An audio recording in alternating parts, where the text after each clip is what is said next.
Joining us from Edmonton now, a man who's taken, Jason Gregor, you probably know this. You've taken the sports media and sports fan fraternity by storm here the last couple of weeks with the launch of Sports 1440, all sports radio up there in Edmonton. I just want to say congratulations, bro. And can you talk about how, to the degree that you can, how this came about? Sports radio's back in Edmonton.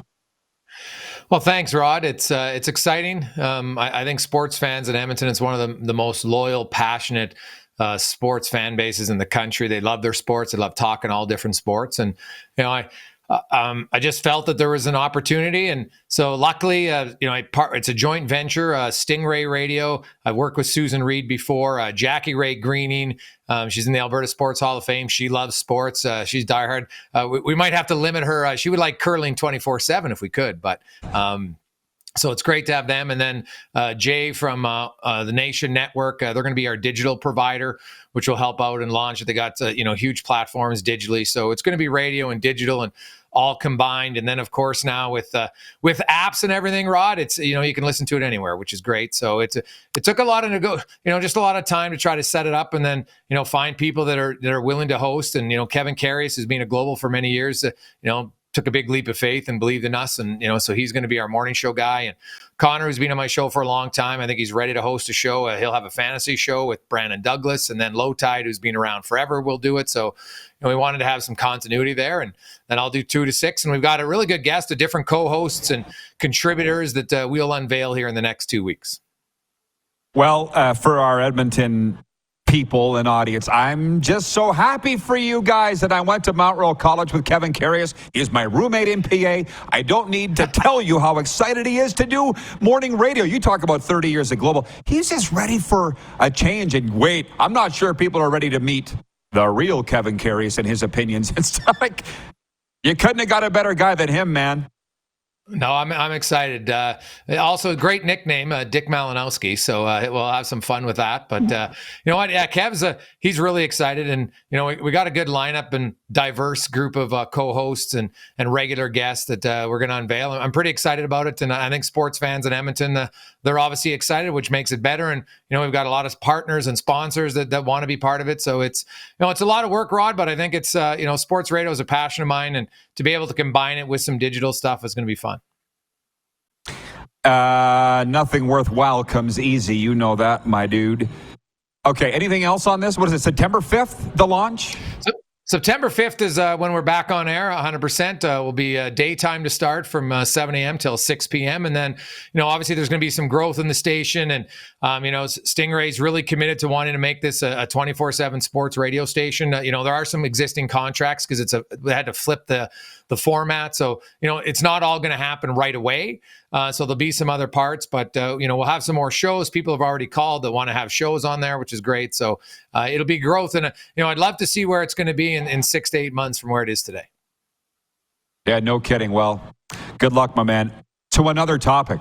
Yesterday, we were discussing the Mount Rushmore of your favorite sports team. And I had a debate with my gal, Serena, who you haven't met yet, but she's an Oiler fan, dyed in the wall. I said, my Mount Rushmore for the Oilers, and I grew up as a fan, Jason, Gretzky, Messier, Fear, and Coffee. And she says hers has McDavid on there, which I'm not sure there's a wrong answer to this, but who's your Mount Rushmore of Edmonton Oilers? Jeez. That's a really good question, man.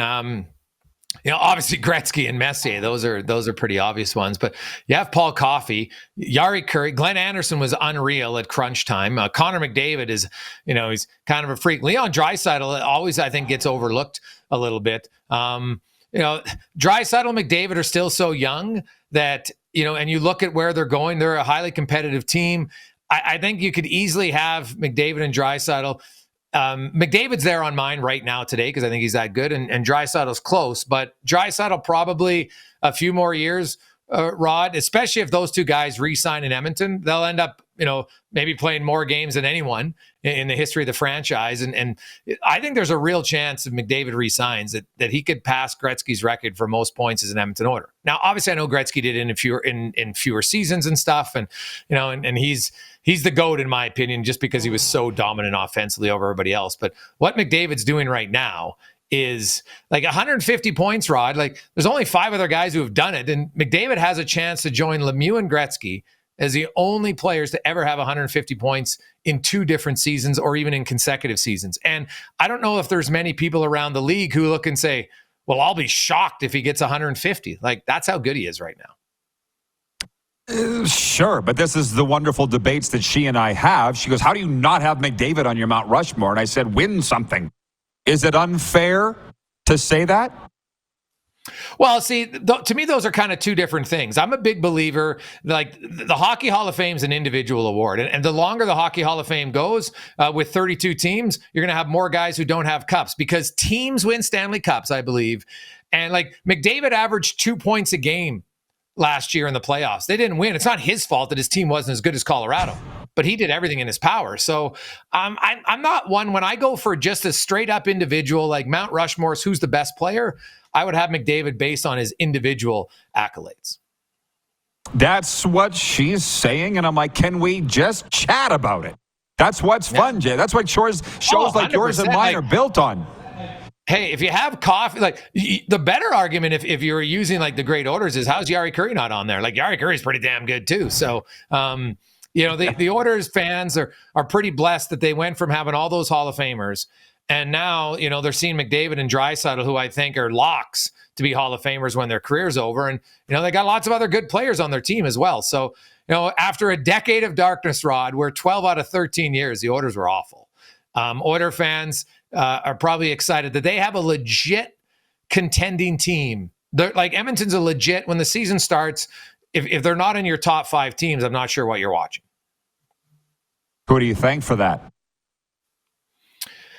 Well, I'd have Vegas in there again. They're defending champs. No, I said, who do you thank for that? Who do you thank for that? I'm thanking Ken Holland. Oh, how could, like, look at, I wrote an article the other day about Ken Holland, and if you look at, so yes, he had McDavid and Draisaitl, but guess what? McDavid and Draisaitl missed the playoffs in the 2 years before Ken Holland was there because the supporting staff wasn't good. He's added since then Evander Kane, Zach Hyman, Matthias Ekholm, Brett Kulak, Cody Ceci, Warren Foegele. You go down the list, man. He's revamped a lot of their team, right? Like, sure, they had a few draft picks that have come up that he didn't draft, guy like Evan Bouchard, but overall, I think Ken Holland has surrounded his best players with a good enough group that you can say the Oilers are competitive. Jason, I love the discussions always, man. I just think you're great. And kudos again on Sports 1440. Have a great weekend. We'll be talking soon. Hey, Roddy, I just want to say one thing. The streak is over, buddy. The Elks won a game, Rod. The Elks won a game. Well, like, give Jones an extension. Yeah. Well, hey, I just want to ask you this before we go. When you watch the last 2 games that Trey Ford played, can someone explain to me why it took that long for him to be the starter?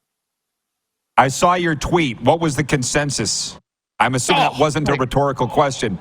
No, like, it's like, what are they doing? Like, I've been pretty consistent. I don't believe in McAdoo as a play caller. Jarius Jackson, look at the difference in 2 weeks. A, Ford plays, and B, Jackson's calling the plays. They're way more creative. They throw the ball down the field. They could have had more plays there. Ford threw 2 balls right in the hands of receivers that, now I know they got popped, but I thought Trey Ford's looked really good. And I'm like, Taylor Cornelius was struggling mightily, but they just kept going to him. And it was, it's sad to say they still have a chance at the playoffs when they're 1-9, but you could be you could be 2-7 or 3-6 if you had started Trey Ford earlier this season. Not how you start, it's how you finish, baby. Thanks, Jason. Appreciate you. Thanks, Art. Sports 1440's Jason Gregor in Edmonton.